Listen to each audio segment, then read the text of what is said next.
nishukuru Rigathi Gachagua, sababu kila wakati William Ruto anatukana Uhuru Kenyatta, Rigathi kila wakati anaambia Ruto wewe, anaambia Ruto wacha na Uhuru Kenyatta. Kwa hivyo tunakushukuru sana. Yule mtu anaitwa Ruto amemuita Uhuru Kenyatta ati yeye ni sponsor. Sisi masponsor wetu ni raia ambao wanasema watapeleka Kasongo nyumbani.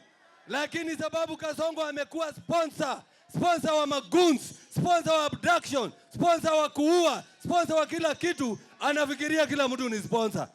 Kasongo ni sponsor wa mauaji, Kasongo ni sponsor wa abduction, si yeye ndiye sponsor. Acha kuita Uhuru Kenyatta na uachane na Uhuru wewe bwana.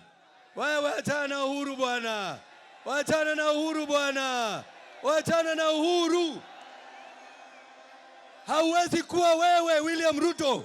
Hauwezi kuwa ukiwa deputy president unasema shida ni hapa juu ati Uhuru Kenyatta. Ukiwa deputy president unasema shida ni Uhuru Kenyatta. Ukiwa president unasema ati shida ni hapa chini ati Rigathi Gachagua. Wewe kwani unachukiaje Wakikuyu wewe? Walikufanyia nini? Lakini sisi tunakuambia tunakupeleka nyumbani. Wewe Kasongo